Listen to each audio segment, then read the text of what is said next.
सभी को मेरा नमस्कार। आज हमारे टॉपिक का विषय है, हमारे डिस्कशन का विषय है educational administration at central level, यानी कि केंद्रीय स्तर पर शैक्षिक प्रशासन की क्या भूमिका है भारतवर्ष में। तो शुरू करते हैं। सबसे पहले ये जाने कि एजुकेशनल एडमिनिस्ट्रेशन है क्या। Educational administration is regarded as the process of integrating the appropriate human and material resources. मतलब ये कैसी प्रक्रिया है, ये इंटीग्रेशन की प्रक्रिया है। हमने जोड़ दिया है, समेकित कर दिया है किसको किसको, ह्यूमन रिसोर्स और मटेरियल रिसोर्स को, यानी मानवीय संसाधन और ये जो मटेरियल संसाधन है उन दोनों को हमने जोड़ दिया है एप्रोप्रिएटली। मतलब कैसे भी नहीं जोड़ा है, एप्रोप्रिएटली जोड़ा है। कैसे, किस हिसाब से, दैट आर मेड अवेलेबल, जो हमें उपलब्ध है, and made effective for achieving the purposes of a programme of an educational institution, है ना। और कोई जो शैक्षिक संस्था है उसके जो भी प्रोग्राम्स चलते हैं उनके उद्देश्यों की प्रतिपूर्ति के लिए सबसे प्रभावपूर्ण तरीके से कैसे जोड़ा जा सकता है ह्यूमन रिसोर्स और मटेरियल रिसोर्स को, यही प्रक्रिया एजुकेशनल एडमिनिस्ट्रेशन कहलाती है। तो शैक्षिक प्रशासन क्या हुआ, समेकीकरण की प्रक्रिया है, एकीकरण की प्रक्रिया है, जिसमें हम मानवीय और पदार्थ जितने मटेरियलिस्टिक रिसोर्सेज हैं उनको हम जोड़ते हैं इफेक्टिवली, सो दैट क्या हो सके, जो एजुकेशनल इंस्टीट्यूशन के प्रोग्राम के पर्पसेस हैं उनको हम अचीव कर सके। फिर educational administration does not refer to any single process, कोई एक प्रक्रिया का नाम शैक्षिक प्रशासन नहीं है, बल्कि डिफरेंट प्रोसेसेस, बहुत सारी प्रक्रियाएं, जिनमें क्या क्या आएगा। These are planning, योजना बनाना, ऑर्गेनाइजिंग, उसको संगठित करना, डायरेक्टिंग मीन्स निर्देश देना, कोऑर्डिनेटिंग मीन्स समन्वय स्थापित करना, एंड इवेल्युएशन मीन्स मूल्यांकन करना। तो इतनी सारी प्रक्रियाएं आएंगी तब एजुकेशनल एडमिनिस्ट्रेशन कंप्लीट होगा। Planning, organising, directing, coordinating and evaluating. Okay, फिर basic task of educational administration. अगर हमसे ये पूछा जाए कि शैक्षिक प्रशासन के मुख्य कार्य क्या हैं, तो क्या होंगे इसके मुख्य कार्य। 3 मुख्य कार्य हैं। पहला क्या है, stating the specific purpose and mission of education in general end of institutions in particular. Means कि शिक्षा के जो उद्देश्य हैं, जो विशिष्ट उद्देश्य हैं, उनको, शिक्षा के उद्देश्यों को साधारण तौर पर बताना, और जो इंस्टीट्यूशन है हमारा उसके उद्देश्यों को विशिष्ट तरीके से बताना शैक्षिक प्रशासन का पहला उद्देश्य है। ओके, पहला उसका टास्क है कि हम एजुकेशन के टॉपिक, एजुकेशन के पर्पस को इन जनरल स्टेट करेंगे और जो हमारा एजुकेशनल इंस्टीट्यूशन है उसको पर्टिकुलरली। फिर ensuring that work is productive by nurturing human resources to be productive in their actions। देखिए बार बार इसमें खास बात हमको इतनी देर में ये समझ में आ रही है कि शैक्षिक प्रशासन में ह्यूमन और मटेरियल रिसोर्सेज पर बहुत ध्यान दिया गया है।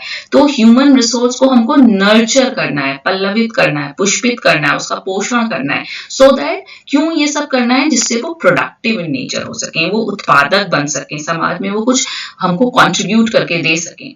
और last but not the least क्या है, designing and maintaining an environment. इस तरीके के वातावरण की हमको भूमिका बनानी है, उसको मेंटेन करके रखना है। कैसा होना चाहिए वो environment, in which individuals work together in groups efficiently to accomplish set goals, जिसमें कि काम करने वाले जो व्यक्ति हैं वो समूह में इफिशिएंटली काम करके जो लक्ष्य है उसकी प्राप्ति कर सकें। यानी कि शिक्षा के उद्देश्य को इन जनरल बताना, इंस्टीट्यूशन के उद्देश्य को पर्टिकुलरली बताना, फिर हमको ह्यूमन रिसोर्सेज को प्रोडक्टिव बनाना है, और एक हमें ऐसा बढ़िया एनवायरनमेंट तैयार करना है जिसमें कि इंडिविजुअल्स जो हैं वो समूह में कार्य कर सकें, और समूह में किस तरह से कार्य कर सकें, इतनी अच्छी तरीके से कार्य कर सकें कि वो गोल को प्राप्त कर सकें, यानी कि कंफ्लिक्ट नहीं होना चाहिए।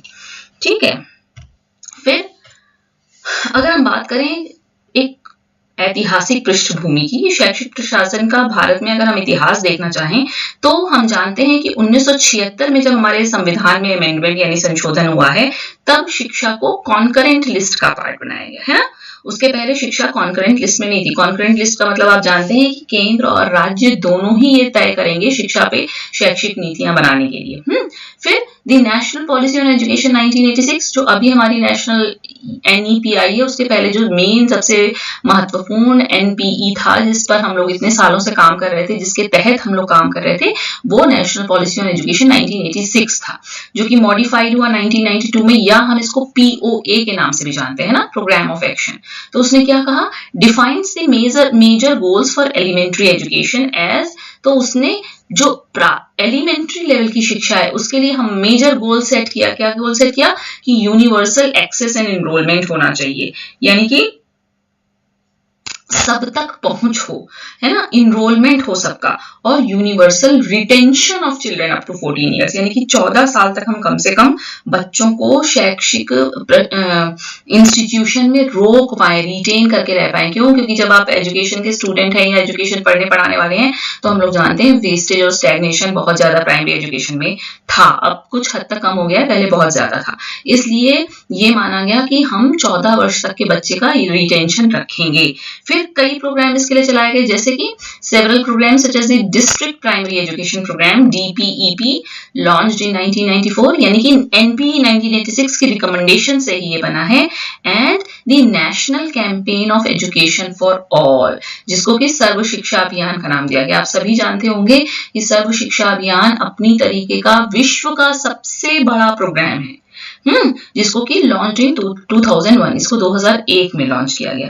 इसके अलावा another flagship programme launched by the Indian government is the universalisation of secondary education. देखिए, एक तो UEE होता है, यूनिवर्सलाइजेशन ऑफ एलिमेंट्री एजुकेशन, फिर हमने ये भी मान लिया कि हमने मतलब अपने लक्ष्य को और बड़ा किया कि हम एलिमेंट्री एजुकेशन का जब यूनिवर्सलाइजेशन कर लेंगे तो हम सेकेंडरी एजुकेशन का करेंगे, यानी कि पहले एलिमेंट्री दे दें सबको, फिर सेकेंडरी दे दें सबको, तब हायर पे, ऐसे हम स्टेज वाइज चले थे। द मेन एम, और USE का मेन एम क्या था, to provide high quality standard education to all Indian adolescents up to the age of 16 by 2015। पुराना है ना, इसलिए ये माना गया था कि 2015 तक हम USE को प्राप्त कर लेंगे। And senior secondary education up to the age of 18, यानी और 18 वर्ष तक के बच्चों के लिए सीनियर सेकेंडरी एजुकेशन को हमने ये माना था कि 2020 तक हम प्राप्त कर लेंगे। USE मतलब यूनिवर्सलाइजेशन ऑफ सेकेंडरी एजुकेशन। लेकिन आप जानते हैं कि 2020 बीत गया, हम 2021 में प्रवेश कर चुके हैं और अभी हम UEE को ही प्राप्त नहीं कर पाए हैं। ठीक है, फिर क्या? अच्छा, अगर हम ये बात करने जा रहे हैं कि हम सेंट्रल लेवल पे इसका एडमिनिस्ट्रेशन देखना चाहते हैं, तो MHRD का नाम आप सबने सुन रखा है। यही जो सेंट्रल एकदम धुरी और थीम थी। अब हम थी क्यों बोल रहे हैं? क्योंकि आपको पता होगा कि जैसे ही NEP 2020 आया है, इसने ministry of human resource development का नाम बदलकर मिनिस्ट्री ऑफ एजुकेशन कर दिया है ना। लेकिन चूंकि हम अभी NEP 2020 को टच नहीं कर रहे हैं, इसलिए हम उसके पहले तक एजुकेशनल एडमिनिस्ट्रेशन का क्या सीन था उसकी बात इस वीडियो में कर रहे हैं। कैसे ये नेशनल एजुकेशन पॉलिसी 2020 के आने के बाद चेंज हो गया है, इसको अलग बात करनी पड़ेगी, मतलब अलग टॉपिक पे, अलग मुद्दे पे, क्योंकि अगर इसको जोड़कर चले तो बहुत ही लंबा हो जा रहा था ये, और बहुत लंबे वीडियोस भी बहुत बोझिल हो जाते हैं, फिर उसको कोई सुनता नहीं है पूरा। तो इसको हमने तोड़ दिया है कि 2020 से पहले तक का, और फिर 2020 का हम देखेंगे कि कैसे पूरा आमूल चूल परिवर्तन है एजुकेशनल एडमिनिस्ट्रेशन के क्षेत्र में। तो अभी तक यानी 2020 के पहले तक MHRD जो थी इसकी धुरी थी, और ये कब गठित हुई है? 26 सितंबर 1985। देखिए, आप लोग अगर कॉम्पिटिटिव एग्जामिनेशंस देना चाहते हैं या वैसे भी अगर आप शिक्षा से जुड़े हुए व्यक्ति हैं, तो हमें ये सारे नाम पता होने चाहिए, और अगर हमें ये याद हो कि कब ये गठित हुआ है तो और अच्छा है। तो 26 सितंबर 1985 को MHRD लॉन्च हुआ, और the main institutional structures related with administration are, कौन कौन से मुख्य इंस्टीट्यूशनल स्ट्रक्चर थे या हैं? Cluster resource centres, block resource centres and district institutes of education and training. Last वाले को हम डाइट के नाम से जानते हैं ना, डाइट बहुत फेमस नाम है, और इसका फुल फॉर्म क्या है? District institutes of education and training. CRC हो जाएगा क्लस्टर रिसोर्स सेंटर, BRC हो जाएगा ब्लॉक रिसोर्स सेंटर। तो ये सारे एब्रिविएशन आपको पता होने चाहिए। फिर अगर हम बात करें कि structure of educational administration at central government level, तो हमने बताया कि MHRD सब कुछ है, इसी का हम स्ट्रक्चर जानना चाह रहे हैं, क्योंकि MHRD को ये सिंगल संस्था नहीं है, इसमें बहुत सारे इसमें डिपार्टमेंट है, बहुत सारे लेवल पे ये काम करती है, इसलिए हमको इसका स्ट्रक्चर जानना होगा। तो क्या कह रहे हैं कि MHRD जो है वो 3 डिपार्टमेंट से मेनली मिलकर बना है। कौन कौन से डिपार्टमेंट? पहला है department of elementary education and literacy, फिर department of secondary education and department of higher education, है ना, क्रम से चल रहे हैं। पहले वाले को हमने नाम दिया department of elementary education and literacy. क्यों? क्योंकि एलिमेंट्री लेवल पे ही हम लिटरेट बनाएंगे बच्चे को। एंड फिर उसके ऊपर हम गए तो डिपार्टमेंट ऑफ सेकेंडरी एजुकेशन, और उसके ऊपर यानी टर्शियरी लेवल पे क्या हो गया? Department of higher education. Okay, और ये जो मिनिस्ट्री है वो किससे गाइड होती है? The ministry is guided by the central advisory board of education. देखिए ये नाम हम लोग कई बार सुनते हैं केब, लेकिन इसका फुल फॉर्म भूल जाते हैं, तो फुल फॉर्म आपको पता होना चाहिए क्या है? Central advisory board of education. तो आपको नाम से ही समझ में आ रहा है कि ये वो बॉडी है जो एडवाइस देगी, है ना। कह भी रहे हैं क्या कि which is the national level advisory body, national level की एडवाइजरी बॉडी है ये। और ये किससे मिलकर बनती है? गठित इसका संगठन क्या है? The education ministers of all the different states, यानी कि जितने भी डिफरेंट स्टेट हैं हमारे और उनके जितने एजुकेशन मिनिस्टर हैं वो सब इसका हिस्सा होते हैं, are members of the board. तब जाके ये जो एडवाइजरी बोर्ड है वो मिनिस्ट्री को गाइड करेगा। ठीक है, फिर उसके बाद हमको कुछ एपेक्स बॉडीज पता होनी चाहिए जो सेंट्रल लेवल पे काम करती हैं। इसमें से एक का हम जिक्र यहाँ कर रहे हैं और एक का लास्ट में करेंगे। 2 मेनली एपेक्स बॉडीज हैं, एक NCERT और एक नीपा। पहले इसको national institute of educational planning and administration कहते थे, नीपा, जो कि बाद में कालांतर में न्यूपा हो गया, यानी इंस्टीट्यूट से बदलकर उसको यूनिवर्सिटी कर दिया।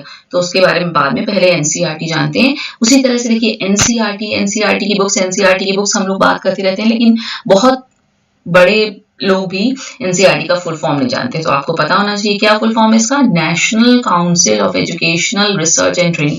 यहाँ एजुकेशनल होना चाहिए, okay, educational research and training. और ये कब गठित हुआ है? 1961। हम सबका सन भी याद करते चलेंगे। तो NCERT का क्या काम है? It introduce the national curricular framework. देखिए आप NCF का नाम सुना होगा। देखिए कितने सारे टर्म्स हैं जो हमको पता चल रहे हैं, इतने एब्रिविएशन हमको पता होने चाहिए। क्यों? क्योंकि हम शिक्षा से जुड़े हुए व्यक्ति हैं, हम लेमैन नहीं है जिसको बस हल्का फुल्का कुछ नाम पता है, नहीं पता चलेगा, उसके लिए तो क्षम्य है, लेकिन हमारे लिए क्षम्य नहीं होगा अगर हम ये सब नाम नहीं जानेंगे। तो इनके फुल फॉर्म, इनके गठन, इनके संगठन किस लिए बनाए गए हैं, क्या उद्देश्य है, हमको पता होना चाहिए। तो NCF का नाम हम सुनते हैं, तो NCF का फुल फॉर्म क्या है? National curricular framework. यानी कि NCERT बताती है कि राष्ट्रीय स्तर पर पाठ्यक्रम क्या होगा, और हर क्लास का बताती है, कहां से कहां तक का? 1st से 12th, यानी कि पूरा स्कूल एजुकेशन कवर करती है NCERT, है ना। कई बार कॉम्पिटिटिव एग्जामिनेशंस में पूछते भी हैं कि NCERT डील्स विद, तो आपको सेकेंडरी एजुकेशन पे टिक करना है, ओके, सॉरी स्कूल एजुकेशन पे। फिर it also functions as a resource centre in the field of school development and teacher education. थोड़ा टीचर एजुकेशन को भी देखती है ये। इसके अलावा ये तो नेशनल लेवल पे हो गया, स्टेट लेवल पे अगर यही काम होगा तो state council of educational research and training, और इसको SCERT के नाम से जाना जाता है। और ये क्या करेगी? Foremost institution of research and development in all the states, यानी स्टेट लेवल पे जो संस्था होगी वो SCERT, ओके। फिर at secondary level, school boards at state level affiliate schools and set examination standards in accordance with the national framework। तो state level पे जो national फ्रेमवर्क है उसके अकॉर्डेंस में, उसके अनुसार ये स्टैंडर्ड गठित करने का, एग्जामिनेशन कराने का काम करते हैं। फिर इसके लिए एक और नाम हमको पता होना चाहिए, बहुत पॉपुलर है, सब लोग जानते हैं इसको, क्या? CBSE। कहते हैं ना किस बोर्ड से पढ़ रहे हैं? UP board, CBSE board, ICSE board, ये 3 मेन बोर्ड चलते हैं हिंदुस्तान में, लेकिन इधर की साइड। लेकिन CBSE का फुल फॉर्म पता होना चाहिए, क्या है? Central board of secondary education and council for Indian school certificate examinations. देखिए ये बहुत कम लोग जानते होंगे, CISCE फुल फॉर्म क्या है? Council for Indian school certificate examinations. ये क्या करते हैं? कवर ऑल इंडिया, सारे मतलब ऑल ओवर इंडिया को ये लोग कवर करते हैं। कौन कौन? ये 2 मिलके, CBSE और CISCE, एक्सेप्ट किसको छोड़ दिया इन्होंने? NIOS, है ना, national institute of open schooling, क्योंकि ओपन स्कूलिंग को छोड़कर जितना भी आपका फॉर्मल एजुकेशन है उसको कवर करते हैं, ठीक है। अच्छा, इसके बाद हमको ये पता होना चाहिए कि NCERT भी कई कॉन्स्टिट्यूएंट हैं, उसके कई घटक हैं, कई घटकों से मिलकर बना है। कौन कौन सा? पहला है national institute of education new Delhi, है ना, फिर central institute of educational technology new Delhi, ये बहुत फेमस है, CIET। NIE के बारे में तो कम लोग जानते हैं, पर CIET बहुत फेमस है। फिर 5 रीजनल इंस्टीट्यूट्स ऑफ एजुकेशन, आपको पता होना चाहिए कि अब हम इंटीग्रेटेड बीएड और इन सबों की बात करते हैं, पर RIEs में बहुत पहले से इंटीग्रेटेड बीएड चलता है और ये धीरे धीरे करते हुए 5 जगह हो गया है। कौन कौन सी 5 जगहों पे हमारी रीजनल इंस्टीट्यूट्स एजुकेशन के हैं? अजमेर, भोपाल, भुवनेश्वर, मैसूर एंड शिलोंग। ये भी आपको पता होना चाहिए कौन से 5 हैं, कितने हैं, है ना, ये सारा। RI का फुल फॉर्म क्या है? फिर Pandit Sundarlal Sharma central institute of vocational education Bhopal का जो है वो भी NCERT का ही घटक है। क्यों? क्योंकि हम जब सेकेंडरी लेवल पे बात करेंगे एजुकेशन की तो वोकेशनल एजुकेशन अपने आप आ जाएगी और सेकेंडरी को कवर कर रहा है NCERT, इसलिए इसमें PSS CVE भी आता है और फील्ड ऑफिसेज इन मेजर स्टेट्स। ओके, फिर अगर हम सेकेंडरी एजुकेशन को अलग से देखें तो सेकेंडरी एजुकेशन को कौन देखा है सेंट्रल लेवल पे? नेशनल लेवल पे केंद्रीय विद्यालय संगठन। हम सभी ने केंद्रीय विद्यालय का नाम सुना है ना, तो नेशनल लेवल पे केंद्रीय विद्यालय संगठन न्यू दिल्ली रन्स दी केंद्रीय विद्यालयाज, जिसको सेंट्रल स्कूल्स भी कहते हैं, वाइल दी नवोदय विद्यालय समिति किसको देखती है? जवाहर नवोदय विद्यालय को। और आपको ये पता होना चाहिए नवोदय विद्यालयों की घटना की मतलब क्यों नींव रखी गई, क्यों ये बनाए गए, कि जो हमारे गांव, रिमोट एरियाज और ऐसी जगहों के वो बच्चे जो डिसएडवांटेज्ड हैं, है ना, लेकिन बहुत अच्छे हैं पढ़ने में, एकेडमिक लेवल उनका बहुत अच्छा है, इंटेलेक्ट बहुत तेज है उनका, लेकिन वो उन जगहों पर अच्छे स्कूल नहीं है, इसलिए वो अच्छी स्कूलिंग नहीं मिल जाने की वजह से उनका वो सब जो टैलेंट है वो बेकार हो जाता है। तो उस टैलेंट के लिए नवोदय विद्यालयों की स्थापना की गई और नवोदय विद्यालयों में बहुत अच्छी पढ़ाई होती है। और केंद्रीय विद्यालय भी आपको पता होगा, बहुत नाम है उनका और बहुत अच्छी पढ़ाई भी होती है वहां पे। टीचर्स बहुत मतलब रेप्यूटेड है वो जॉब कि आप केंद्रीय विद्यालय में जॉब करते हैं और बहुत मुश्किल से जॉब मिलती है, आपको कई कॉम्पिटिशन्स बीट करने पड़ते हैं उसके लिए, ठीक है। फिर central board of secondary education की बात करिए कि क्या है CBSE, किसके अंतर्गत काम करता है? ये काम करता है under the overall supervision of the department of education, ministry of human resource development and government of India. बार बार इसको MHRD बोल रहे हैं, लेकिन अब से जब से NEP 2020 लागू हो गया है तब से ये मिनिस्ट्री ऑफ एजुकेशन हो गया है। It deals with activities related to affiliation, academics and examination। यानी कि CBSE क्या क्या करेगा? एफिलिएशन देगा, एकेडमिक्स देखेगा और एग्जामिनेशन कराएगा। और आप तो पता होगा आपको CBSE इवन BEd भी करा देता है, BEd का एग्जाम, है ना, इवन नीट वीट भी कराता है CBSE, and is known for introducing innovations and reforms at the secondary and senior secondary levels so as to bring education at par with international standards। NEET के अलावा net वगैरह भी CBSE कराने लगा है ना। तो बहुत सारे काम है इसके सेकेंडरी और सीनियर सेकेंडरी स्कूल लेवल्स पे। किस लिए कर रहा है ये सब? कि हम एजुकेशन को, जो हमारी भारतीय शिक्षा है, उसको at par with international standards ला सकें। ओके, फिर हमने बात की कि जो MHRD था वो किससे किससे मिलकर बना था? Department of elementary education and literacy, department of secondary education और डिपार्टमेंट ऑफ हायर एजुकेशन। तो हम लोग ने एलिमेंट्री लेवल पे बात कर ली, सेकेंडरी लेवल पे बात कर ली, अब बात आती है हायर एजुकेशन की। तो हायर एजुकेशन पे 6 सब कैटेगरीज हैं इसके पास। कौन कौन सी? University and higher education, technical education, book promotion and copyright, scholarships, languages and minority education. ये 6 सब categories department of higher education के पास हैं। ओके, एक मिनट एक रह गया शायद, नहीं ठीक है। फिर टर्शियरी सेक्टर पे the following body, tertiary sector मतलब higher education level पे the following bodies maintain funding and determine standards for higher education at the national level। राष्ट्रीय स्तर पर जो हमारी विश्वविद्यालयी शिक्षा है, हायर एजुकेशन है, उसकी फंडिंग और उसके स्टैंडर्ड्स को डिटरमाइन करते हैं कौन है? ये 5 संस्थाएं। कौन कौन सी? UGC, बच्चा जानता है इसको, है ना, यूनिवर्सिटी ग्रांट्स कमीशन। अच्छा देखो, कभी कभी ये भी हमारा ऑब्जेक्टिव क्वेश्चन बन जाता है, बहुत आसान सा, लेकिन हम उसको गलत कर देते हैं कि what is the full form of UGC। सभी जानते हैं यूनिवर्सिटी ग्रांट्स कमीशन, लेकिन वो कर देगा किसी को यूनिवर्सिटी ग्रांट कमीशन, है ना। तो गलती से हम ग्रांट कमीशन को भी टिक कर सकते हैं, पर हमको ध्यान देना होगा कि ग्रांट्स, ग्रांट नहीं है। फिर all India council for technical education AICTE, medical council of India MCI, Indian council of educational research ICAR, and national council for teacher education NCT. देखो इसमें से यूजीसी, एआईसीटी और एनसीटी बहुत फेमस है। NCI और आईसीएआर इसलिए हम कम जानते हैं क्योंकि हम मेडिकल की फील्ड के नहीं है या एग्रीकल्चर की फील्ड के नहीं, वहां के स्टूडेंट्स, वहां के टीचर्स इसको बेहतर जानते हैं। तो ये 5 संस्थाएं नेशनल लेवल पर हायर एजुकेशन की फंडिंग और स्टैंडर्ड को डिटरमाइन करती है। यानी कि नॉर्मल स्कूल हायर एजुकेशन के लिए यूजीसी हो गया, जो टेक्निकल एजुकेशन आ जाएगा तो एआईसीटी का रोल आ जाएगा, जब मेडिकल एजुकेशन की बात करेंगे तो एमसीआई देखेगी, जब एग्रीकल्चरल एजुकेशन की बात होगी आईसीएआर देखेगा, और जब टीचर एजुकेशन बीएड एमएड की बात हम करेंगे तो एनसीटीई वहां रेगुलेटरी बॉडी हो जाती है। ठीक है, फिर टेक्निकल एजुकेशन, अभी हमने एआईसीटीई की बात की ना, तो एआईसीटीई एक बड़ी संस्था है, हमको पता होना चाहिए इसके बारे में। क्या पता होना चाहिए कि ये एक एडवाइजरी बॉडी बनाई गई कब, 1945 में।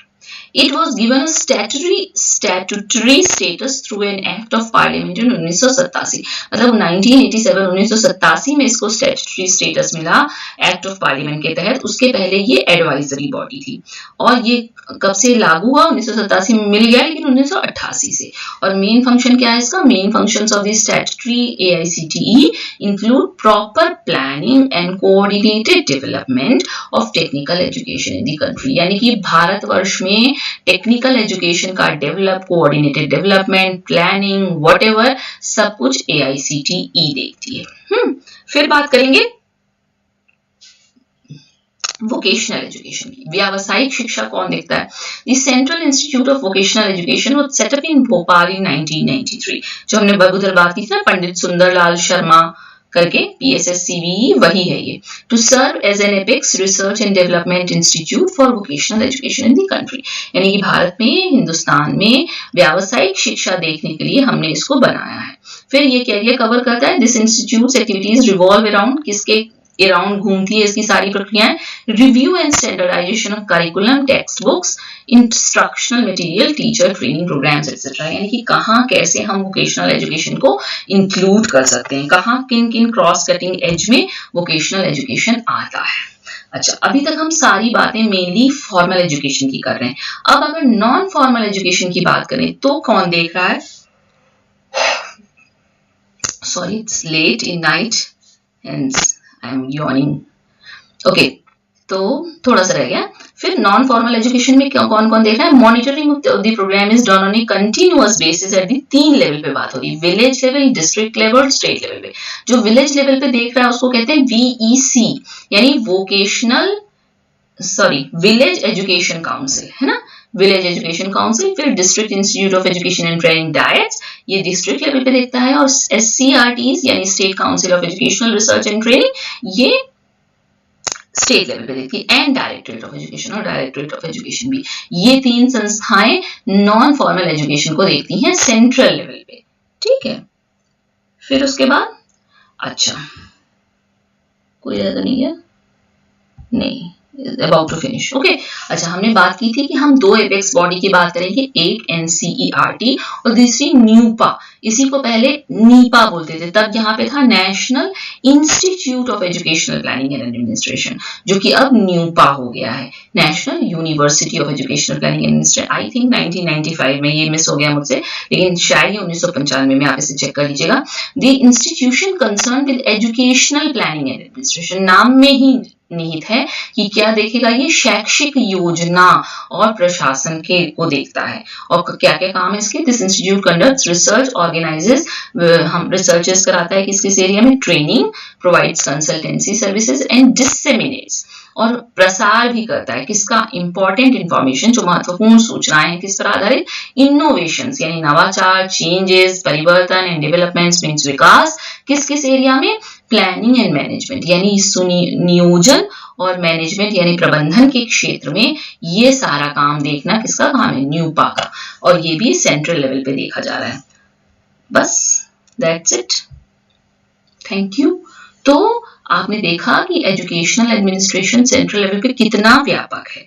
अब इतना जानना जरूरी था क्योंकि अभी तक यही चल रहा था, लेकिन जो हमारा नेशनल एजुकेशन पॉलिसी 2020 आई है उसने पूरा आमूलचूल परिवर्तन कर दिया। और वो बोल रही है बहुत सारी बॉडीज हैं, उनमें कोऑर्डिनेशन नहीं है, उनमें कन्फ्लिक्ट है, उनमें बड़ी दिक्कतें हैं, इसलिए वो सब हटाकर एक मेन बॉडी एपेक्स बॉडी रखेगी और रखने की बात की गई है, उसके 4 पिलर्स हैं, तो उसके बारे में हम लोग बाद में बात करेंगे, ठीक है। I hope it is clear to you what is educational administration at central level in India. Okay, done.